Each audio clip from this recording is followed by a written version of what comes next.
이런 엠바고의 수위를 판단하는 기준이 따로 있습니까? 정해진 요건은 없습니다. 정부 기관 등 출입처에서 요청하는 것을 출입 기자단이 협의해서 수용 여부를 결정하는데요. 웬만한 경우에는 특히 또 안보와 국익을 내세우는 경우 요청대로 수용되는 것이 이명박 정부 이후 고착화되었습니다. 엠바고의 유래와 역사 강신혜 PD가 보도합니다.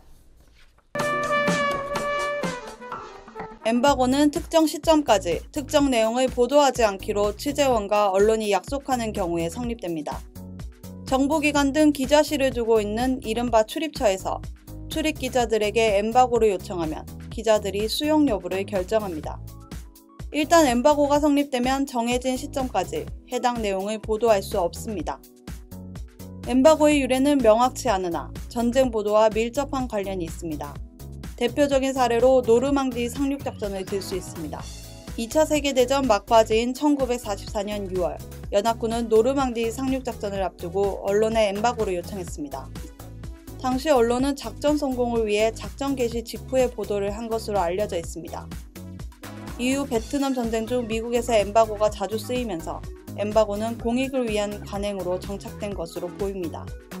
한국 언론계에는 1960년대 박정희 정권 때 엠바고라는 용어가 등장한 것으로 추정됩니다. 엠바고가 주로 쓰이는 분야는 유괴나 납치 등 피해자를 보호해야 하는 필요성이 큰 사건들입니다. 연쇄살인 사건처럼 수사 상황이 공개될 경우 범인 검거에 지장을 초래하는 경우도 엠바고의 주된 대상이 됩니다. 하지만 엠바고가 보도를 통제하는 수단으로 악용되는 경우가 늘고 있습니다. 검증과 규명이 필요한 사안에 대해 엠바고가 걸려 공식 발표까지 보도가 이뤄지지 않는 경우가 많습니다.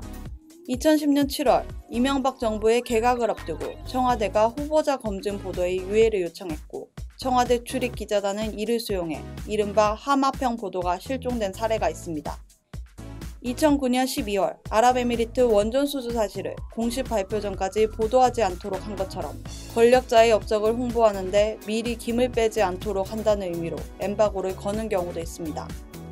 엠바고의 남발은 결국 포괄적 엠바고라는 이른바 창조적 보도 통제 기법으로 진화하고 있습니다. 포괄적 엠바고는 외교, 안보에 관한 특별한 공익이 인정될 때 사안 전체에 대해 보도를 유예하는 이례적인 방식으로 2011년 1월 해적에 납치된 인질을 구출하는 군사작전에 포괄적 엠바고가 걸린 적이 있습니다. 이 사안만 하더라도 인질의 생명이 걸린 문제이니 그나마 이해할 측면이 있었지만 2013년 7월 대통령의 휴가는 무성한 뒷말을 남겼습니다. 당시 청와대는 대통령 휴가에 대한 포괄적 엠바고를 요청했고 이를 언론이 그대로 수용했습니다. 하지만 대통령 스스로 휴가지 정보와 사진을 SNS에 공개하는 바람에 청와대와 언론은 비판과 비웃음을 샀습니다.